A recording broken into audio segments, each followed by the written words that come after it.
मुलांवर. सुंदर माझी शाळा ग, सुंदर माझी शाळा, विद्येचा फुल तो मळा ग, सुंदर माझी शाळा, भविष्याची वेधशाळा ग, सुंदर माझी शाळा. सकाळी हे गीत गुणगुणत होतो तेव्हा माझ्या लहान भावाने मला विचारलं, तू इतकी छान छान गाणी कुठे शिकतोस, रोज आवरून कुठे जातोस? मला कळेना कसं समजावं त्याला. त्याच्या प्रत्येक कुतूहलाची वाट मोकळी करून देणारी ही माझी शाळा, प्रत्येक मुलाचं वेगळेपण ओळखून त्याचं बालपण जपणारी शाळा, प्रत्येक मुलाची शिकण्याची आवड, गती, क्षमता यांचा पुरेपूर आढावा घेऊन वयाच्या 5 वर्षांनंतरच इथे प्रवेश निश्चित केला जातो. हा प्रवेश साधा सोपा नसतो बरं का. रडणं, भांबवणं, कासावीसणं अशी बरीच उलथापालथ यावी होते, कारण तेव्हा आईचा विश्व सोडून नव्या विश्वात प्रवेश होतो. पूर्वी शाळा म्हणजे मुलांना दांबून ठेवणारे कोंडवाडच असायचे, पण आता विद्यार्थ्यांचं शिकणं आनंददायी व्हावं यावर जास्त भर दिला जातो. पूर्वी शाळा म्हणजे मुलांना दांबून ठेवणारे कोंडवाडच असायचे, पण आता विद्यार्थ्यांचं शिकणं आनंददायी व्हावं यावर जास्त भर दिला जातो. शिक्षणाचं ओझं कमी पण कार्यक्षमता जास्त, अभ्यासाचं दडपण कमी पण आकलन क्षमता जास्त. अशावेळी लेस इज मोर या सूत्राची खरी गंमत कळते.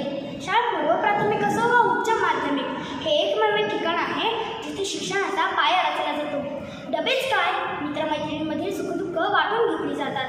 रुसवे, फुगवे, कट्टी बट्टी आणि इथले जीवन चविष्ट होतं. इतर कोणत्याही प्रवासापेक्षा जास्त आनंद शाळेच्या सहलीमध्येच मिळतो.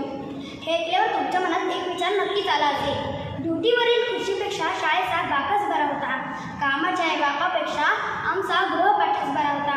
वेळेचे व्यवस्थापन, परकीय भाषांचे ज्ञान, परस्परांशी सुसंवाद यांचा अमूल्य ठेवा आयुष्यभरासाठी मिळतो. पुस्तकी ज्ञान आणि व्यवहार ज्ञान यांच्यात सांगड घातली जाते. खेळापासून ते प्रभावी संवादापर्यंतची मूलभूत कौशल्य इथे जपली जातात. शाळा एक क्रीडा क्षेत्र आहे जिथे संघभावना तयार होते. शाळा एक टाईम मशीन आहे जिथे इतिहास शोधला जातो. शाळा एक विज्ञान प्रयोगशाळा आहे जिथे विश्वाचे नियम उलगडले जातात. शाळा एक आर्ट स्टुडिओ आहे जिथे सर्जनशीलता फुलते.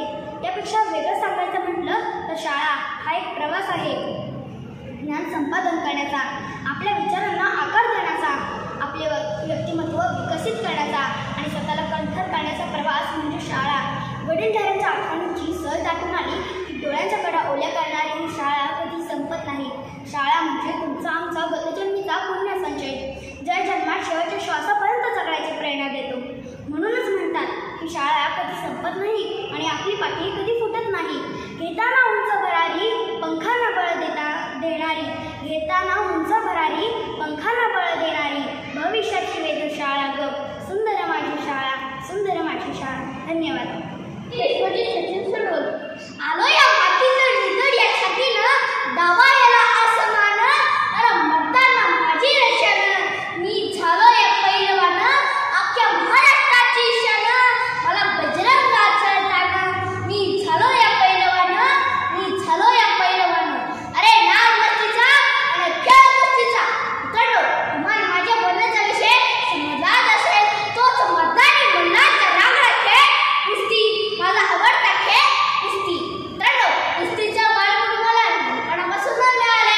कुस्ती माझ्या रक्तात आहे याचे कारण म्हणजे माझे आदर्श आजोबा श्री बापूदादा लोखंडे यांनी 1981 साली महाराष्ट्र केसरी किताब जिंकला.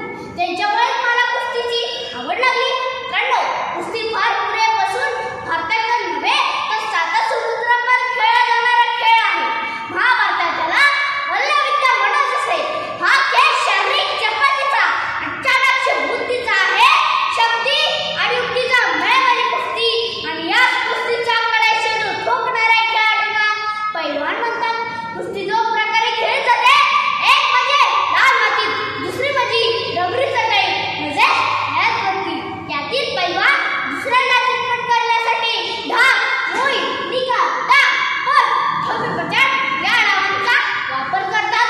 महाराष्ट्राच्या मातीत अनेक ठिकाणी मल्ल घडले.